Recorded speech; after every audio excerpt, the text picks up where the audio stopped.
We are talking about dimensions and dimensional analysis. This is our topic for today. We have to deal with the dimensions of a physical quantity. As I was saying, physical quantity, we are already aware. What do we mean by physical quantity? Which is used to explain the laws of physics, of course. And whenever I want to talk about the dimensions of a physical quantity, these are the powers to which the fundamental quantities must be raised. Fundamental quantities. You all know there are 7 fundamental quantities with me: mass, length, time, current, amount of the substance, temperature, all 7 are there.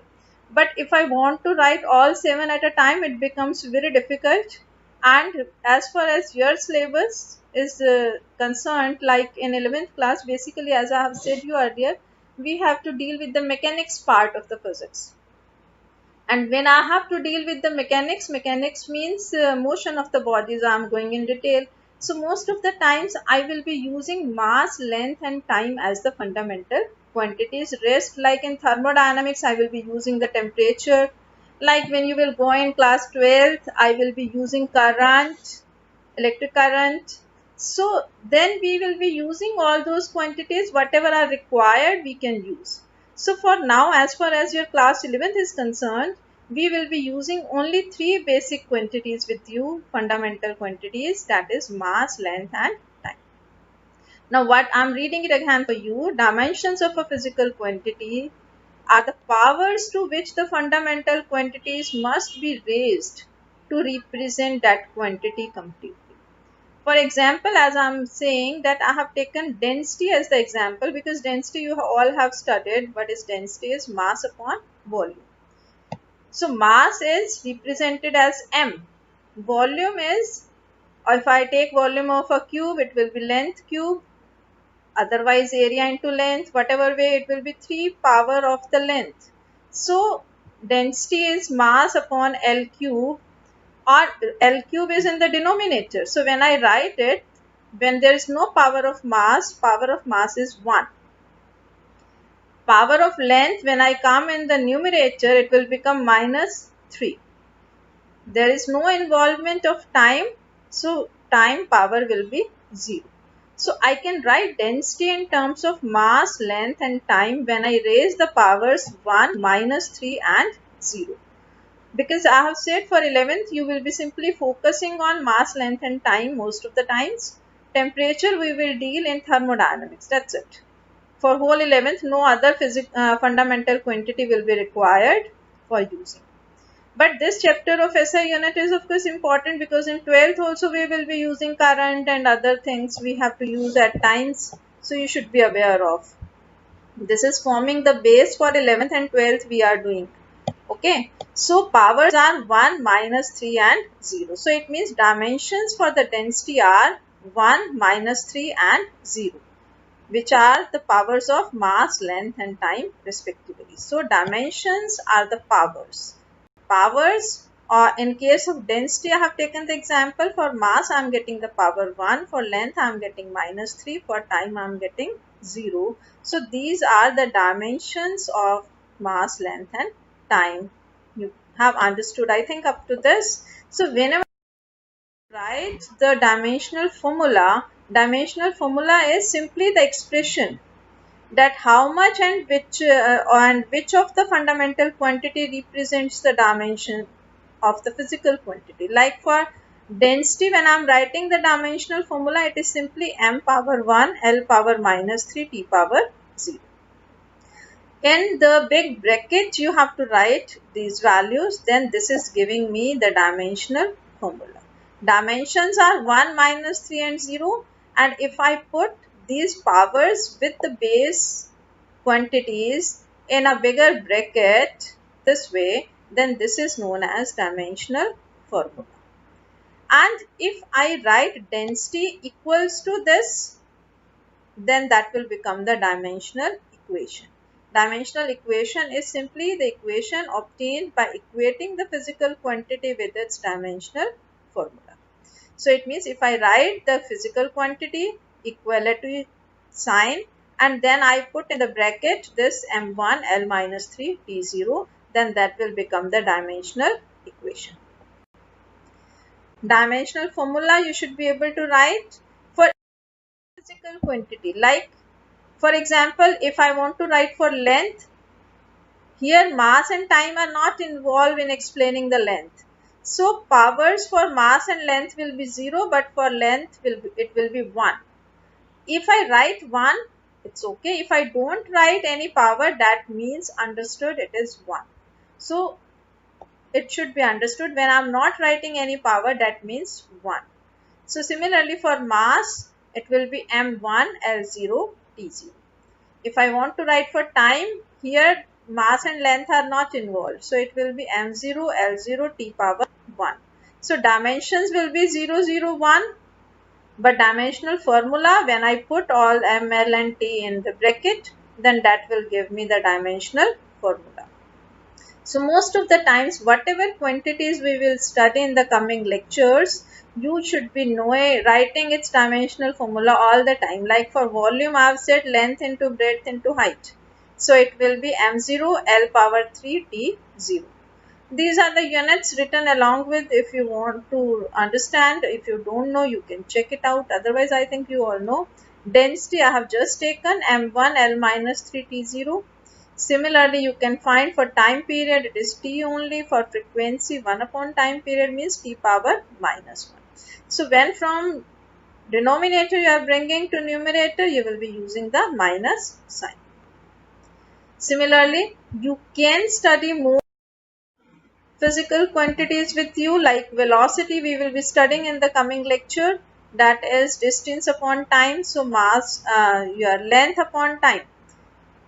Meter per second is the unit, and dimensional formula will be m0 l1 t minus 1, because length upon time. So l1 t minus 1, and no involvement of mass, so m power 0. Similarly, for acceleration you can write length up, this is velocity upon time, so lt minus 2. You should be able to write these simple formulas which the quantities you have studied in your lower classes, like momentum. This is mass into velocity. So velocity or speed, if I multiply with mass, so m1 l t minus 1. Similarly, you can write impulse. Impulse is f into t, force into t, or m into v. Momentum and impulse are having same dimensions, same units. So these are the dimensions of momentum and impulse are same. For force, if you want to see, that is mass into acceleration. So acceleration, you know, simply multiply with mass. So whenever you are multiplying one quantity with another, powers are to be added. When you are dividing, that power is to be subtracted. So like I divided length with time, so power of time was minus 1. Now I am multiplying mass with acceleration, so power of mass is to be added. This is just to showing you the dimensions. There are many physical quantities which are have same dimensional formula, like momentum and impulse. That is one of the drawback of dimensional analysis. We will be talking at the end of this lecture that what are the drawbacks of dimensional analysis, what are the advantages. Let us discuss what are the advantages. But before that, this is all the physical quantities I can divide into 4 categories. One is dimensional quantity, like which has dimensions, like I have said speed, momentum. Dimensionless quantity, like which is not having any dimensions, like if I take relative density is m0 l0 t0, means being the ratio of two things, it is not having any units, and the quantity which is having no units will not be having any dimensions. Similarly, dimensional constant, like you will be studying gravitational constant, is having some dimensions, though the value is constant because it has some unit. You have studied in your lower classes for the gravitational constant, like g f equals to g m1 m2 upon r square. So g was equals to f r square upon m square. So it is having some units, means will be having some dimensions. The quantities which are not having any units, like relative density, refractive index, they are not having any dimensions. Similarly, there are quantities which are constant and they are having no dimensions. Like any number, you may take pi, you may take any number. They are not changing their value, means they are constant, and at the same time they are not having any units, means no dimensions. So whichever physical quantity has unit will be having the dimensions also. This much you have to understand from this explanation, that whatever are having the units will be having some dimensions also, and the quantity which is having no units will not be having any dimensions. So it can be constant, it can be variable quantity, it can have dimensions, it may not have dimensions, depending upon whether it is having units or it's not having any units. Now the thing is, there is a principle of homogeneity of dimensions. Like, when I want to add length, I can add only to the length. Similarly, if I want to add velocity, I can add it to the velocity. Same to be that way, magnitudes of the physical quantities may be added or subtracted if they are having same dimensions. Same units can be added, similarly same dimensions can be added. And same dimensions can be added or subtracted. This is known as principle of homogeneity of dimensions. Like, I can add velocity to velocity because they are having the same dimensional formula, Lt minus 1. If I want to add force and momentum, they cannot be added because their dimensional formulas are different. I can add momentum to momentum, I can add force to force, I can add length to length, add or subtract. So first application, or you can say advantages, why we are studying the dimensional analysis. Dimensional analysis is simply to know the somewhere we can get help of the knowledge of dimensions. Like, if I want to check the dimensional consistency of any physical relation, like I'm saying half mv square, it is equals to mgh. This is a formula for kinetic energy. This is formula for potential energy you have studied in your lower classes. So this is like when we say conservation of energy. So one form of energy can be converted into another form of energy. So dimensions on both the sides, whether this is dimensionally consistent or not. So whenever question is coming to you, that will be asked on the basis of dimensions. So check whether this equation is dimensionally correct or it is not correct. So for that, you will be writing the dimensions on the left hand side. You will be putting the values. Of course, half is a constant, dimensionless constant. It is not having any dimensions and it is a constant. So there is no dimensional formula for half. For mass m, it is m L0 T0. For velocity, this is distance upon time. So m0 Lt minus 1. For g, acceleration due to gravity, it is acceleration, so same dimensions of acceleration, Lt minus 2. H is the height means distance, so it will be having the dimensions of distance only, L, 1. But m and t will be 0. So when you put it on the left hand side, this is in multiplication, and in multiplication powers are to be added.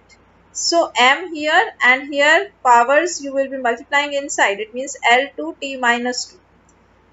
M is 0. Here m is 1. So m 1 plus 0 it will be 1. L 0 plus 2 it will be 2.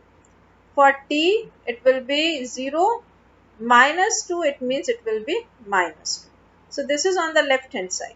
Now if I write on the right hand side, this is m, this is for g, Lt minus 2, and this is for h, that is L. So for m, here only in one bracket I am getting the power 1, so that will come as it is 1 plus 0 means 1 only. For L, when you add the powers, this is 0 plus 1 plus 1, it means plus 2. Plus sign, no need to write, simply write 2. For t, 0, minus 2 and 0. These three to be added, so again it is minus 2. So on the left hand side, on the right hand side, we are getting the dimensions are same. So we will be writing this formula is dimensionally correct or dimensionally consistent. We don't know anything else. When the question will come to you, you have to prove whether this is dimensionally correct or not. That's it. So this is the first advantage, that if I want to check the consistency of any physical relation, I can check by putting the dimensional formula on the left hand side. If it is coming same as on the right hand side, then it means the equation is dimensionally correct. This is one advantage with me. That of course I can convert the units in one system into another system, as we have done in the previous lecture, that quantity, a physical quantity is given by n into u, and for the same amount of quantity n1 u1, it is equals to n2 u2.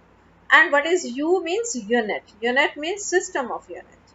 Now when I know any physical quantity, it means I know its units, it means I know its dimensions.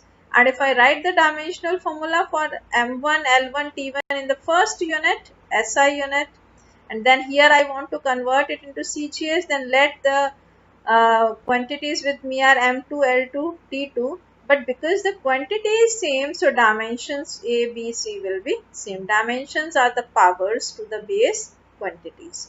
So when the quantity is same, so units and dimensions will be same.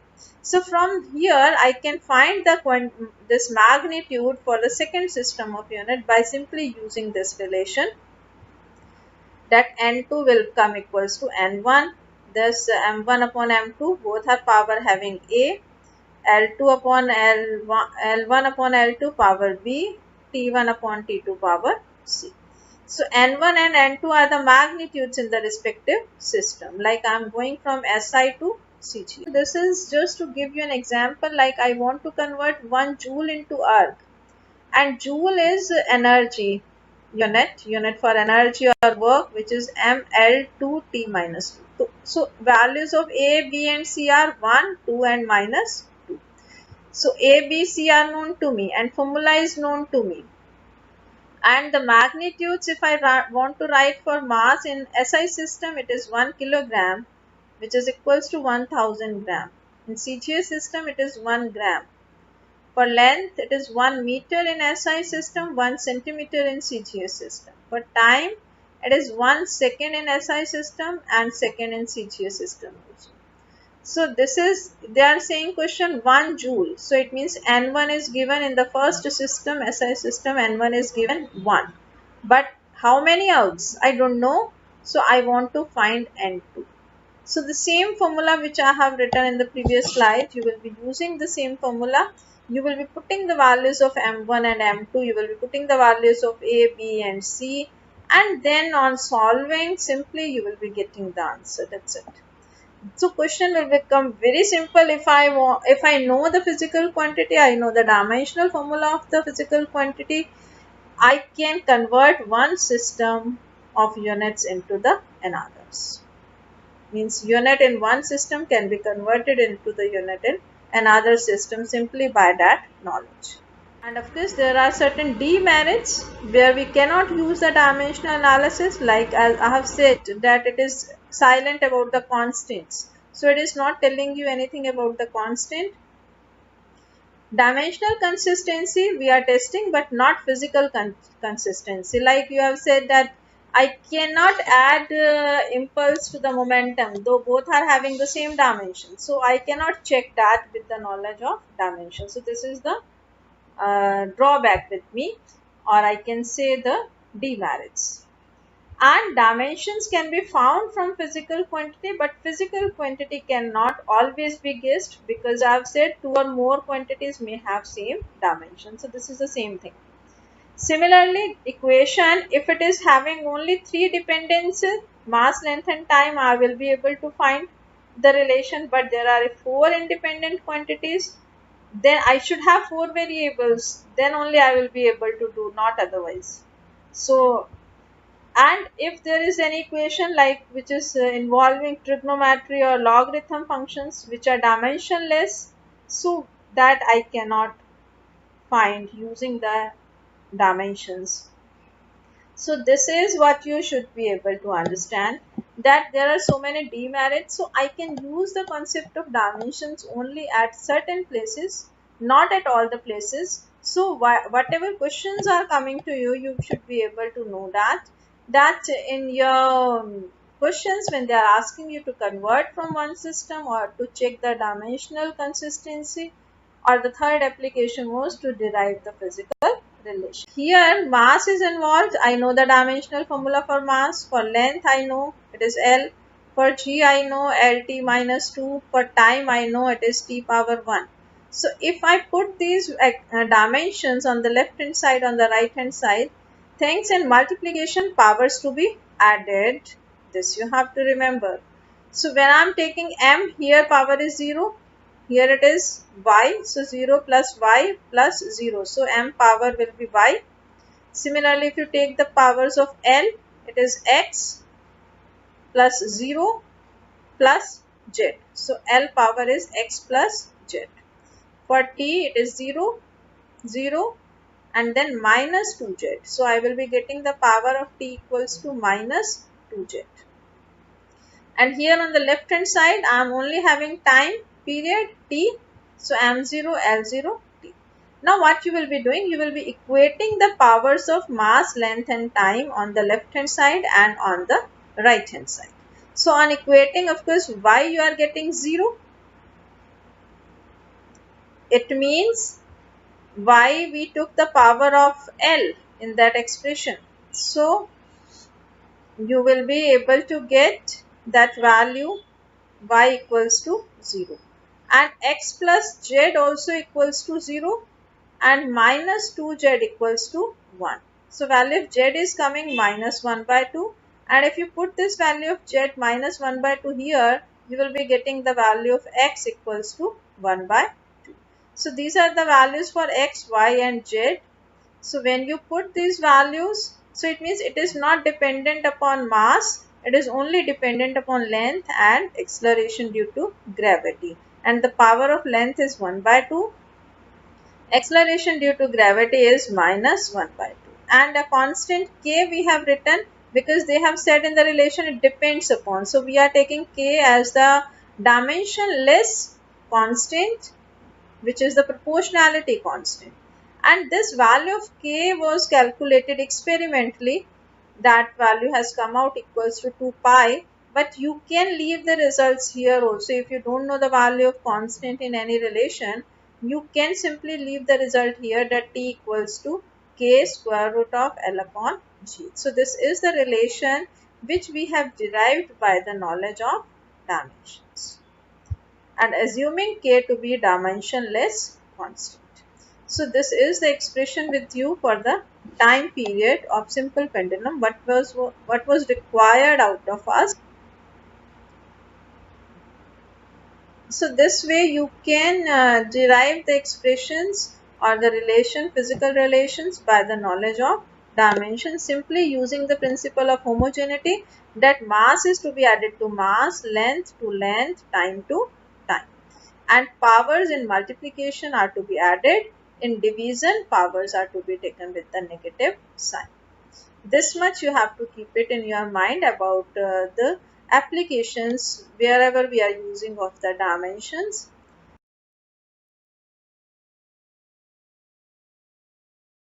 Thank you everyone.